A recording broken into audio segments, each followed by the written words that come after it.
programa de hoje fala sobre as questões que envolvem o atual conflito na faixa de Gaza. Participam desse debate Mohamed El Kadri, presidente da Associação Islâmica de São Paulo e coordenador da Frente em Defesa do Povo Palestino.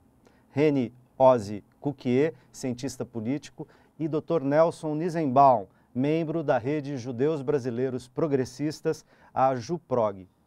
Você também pode participar ligando para 0 operadora 11 4930 7356. O Melhor e Mais Justo, você já sabe, está sendo transmitido ao vivo pelo portal tvt.org.br e pela Rádio Brasil Atual FM 98.9 em São Paulo, 93.3 na Baixada Santista. A gente terminou o primeiro bloco com o Mohamed pedindo a palavra, já divergindo do Reni. A palavra é sua, Mohamed. Não, com certeza, porque assim, se coloca uma posição de guerra. Aí eu pergunto, Israel, terceiro, quarto maior poderio militar, luta contra um povo desarmado.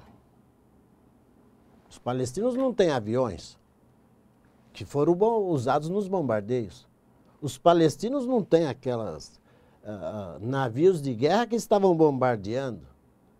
Os palestinos não têm os tanques.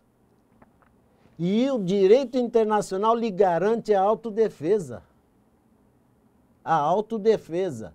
Não foi desproporcional o ataque, foi um genocídio, sim.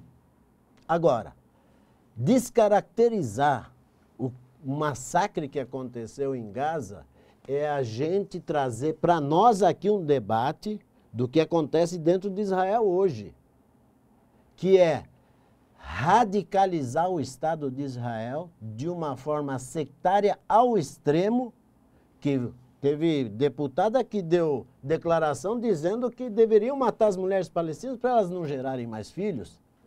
Aí a questão da propalada faxina étnica.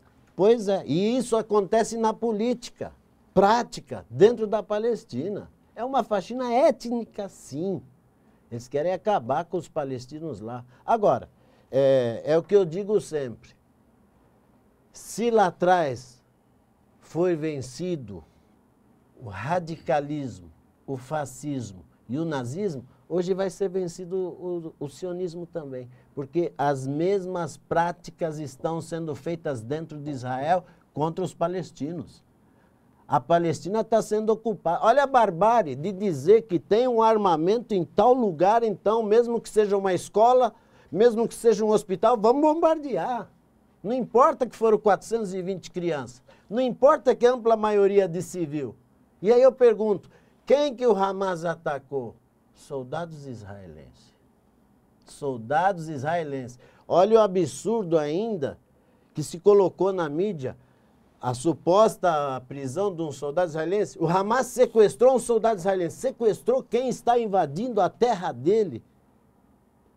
Então essa coisa muito bem orquestrada e o sinal vermelho de Israel para todas as mídias no mundo. Olha só, Israel pediu para tirar a única representante da Espanha, que era uma jornalista lá, porque ela estava mostrando o que acontecia dentro de Gaza. Exigiu que a Espanha tirasse ela de lá. Por quê? Aliás, Mohamed, na pergunta que você deixa no ar, eu vou acrescentar outras duas de internautas, Renata Grota, Guarulhos, São Paulo, também via portal da TVT, que pergunta o seguinte: o que explica, então, serem mortas 408 crianças em Gaza?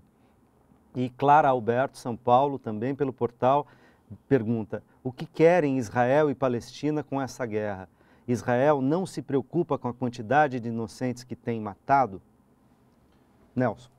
Olha, eu vou me confessar um pouco triste com o que está acontecendo aqui, porque nós estamos trazendo a guerra para cá e a minha expectativa era construir a paz para levar para lá, né? Nós não estamos discutindo a paz aqui, nós estamos discutindo a guerra. A proposta do JUPROG é outra, né? Mas, se tivermos que discutir a guerra, é evidente que sempre existe um momento para a discussão do bélico e o momento para a discussão do diplomático, do político, do histórico, né? Eu convidaria aos ouvintes, aos participantes, né, ao vivo, que num momento de tranquilidade pegassem aquele programa Google Earth, né, e fizessem uma visita virtual a Gaza, né, para rapidamente perceber que aquilo, a semelhança daquilo com um campo de concentração absolutamente não existe. Gaza é uma região próspera, tem fazendas, tem praia, tem pesca, tem prédios, tem hotéis, tem shopping centers, tem bancos, enfim, é uma região... são bombardeados constantemente por Israel. Não é? Essa prosperidade da vida, ela não existe em Gaza. Sim, eu respeitosamente discordo e convido os ouvintes a fazerem essa visita virtual. O Google Earth permite um sobrevoo por Gaza e a gente vai ver que lá não existem câmeras de gás, câmeras de extermínio, assassinatos em massa, fuzilamentos sumários, pelo menos não por parte de Israel. Sobre aquilo que você falou, Mohamed, a não constituição do Estado palestino, veja bem, a proposta de partilha de 1947, ela foi rejeitada pelos países árabes em torno de Israel, países inclusive muito distantes, por exemplo, o Iraque. O Iraque, longe de Israel, 1.500, 2.000 quilômetros dali, mandou um exército para invadir o recém-fundado Estado de Israel.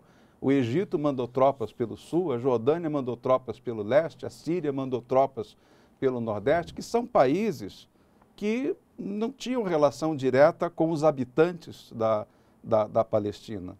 Sobre o fato de você ter dito... Só uma parte nessa questão, e aí eu pergunto, a população palestina era de 97% árabes, muçulmanos e cristãos e 3% de judeus. A invasão se deu de fora para dentro. Trouxeram os judeus do mundo todo para povoar a Palestina. Até então, não existia problema na Palestina. Não há nenhum registro de contato, de briga interreligiosa entre as populações cristã, muçulmana e judaica. Até então, até 47. Até 47. E aí essa invasão, ela ocupou, veja bem, ela ocupa um espaço dentro... veio uma invasão de fora para ocupar o espaço dentro da minha casa. Minha casa foi ocupada. Não houve invasão, as terras foram vendidas e compradas legalmente. Foi feito, inclusive... proprietários que não estavam presentes nas terras venderam a terra. Em 1897, se percebeu na grande encontro dos sionistas, foi feita a proposta. Só podemos criar um Estado judaico através da religião. E aí impuseram a vinda dos judeus.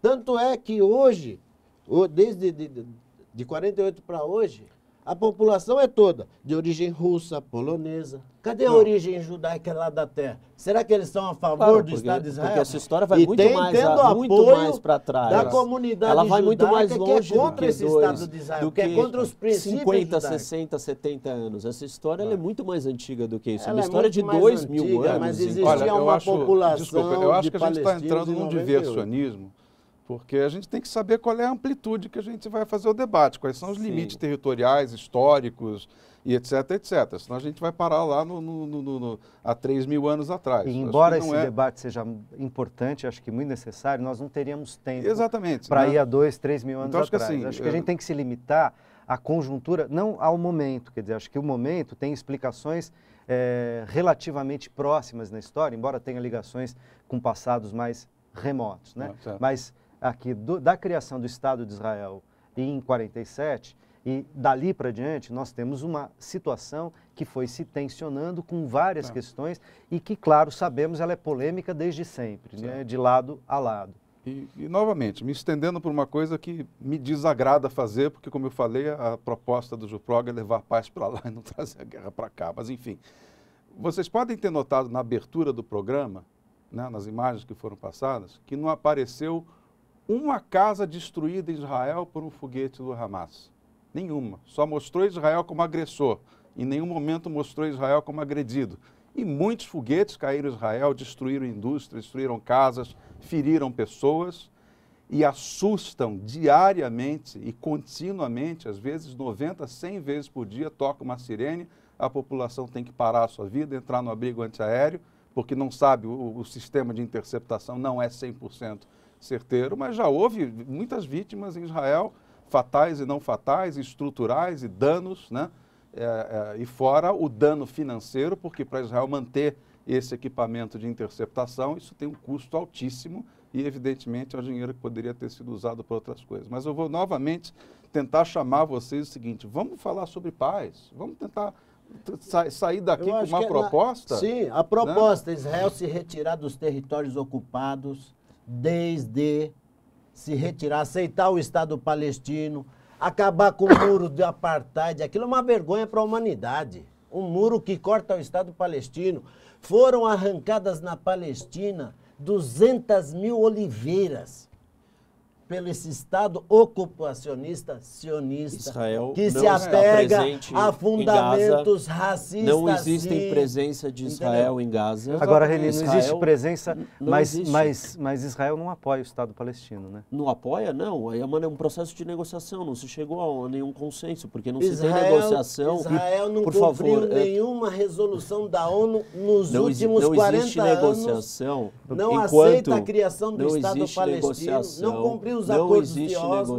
Então, mas por que não existe negociação e por que os acordos, ou pelo menos as resoluções da ONU, de fato não foram cumpridas por Israel? Israel unilateralmente saiu de Gaza. Israel não ocupa Gaza, Israel não está presente em Gaza. Gaza é administrado e controlado completamente e somente pelos palestinos. Houve uma eleição, sim, o Hamas foi eleito, sim, e ele ganhou a eleição. O que o Hamas fez no momento seguinte, após o ganho da eleição, o Hamas simplesmente exterminou os seus opositores políticos, que são os outros palestinos que controlam do grupo Fatah, que controlam a Cisjordânia.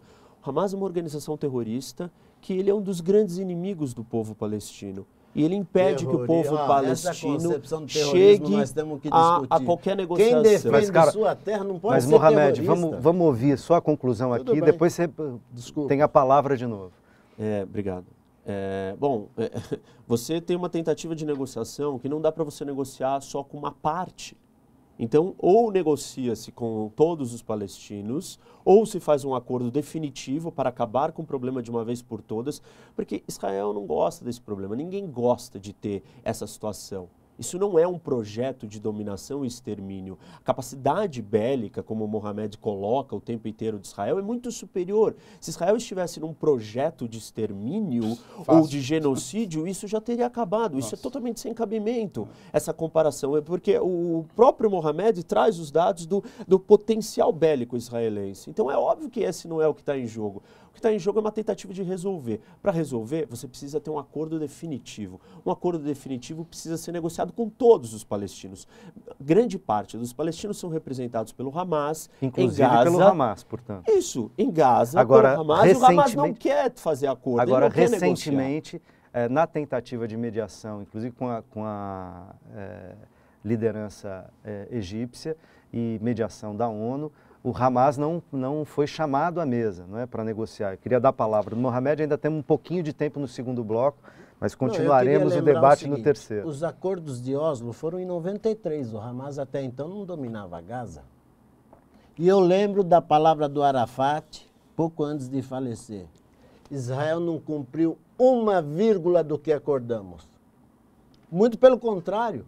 Depois dos acordos de Oslo, Israel começou a ocupar, colonizar a Cisjordânia. E está até hoje. Mas, por outro lado, Mohamed, o Israel nunca deixou de ser atacado por atos, se você entende que não são terroristas, enfim, atos explosivos que deixaram muitas vítimas fatais dentro de Israel durante todo esse processo.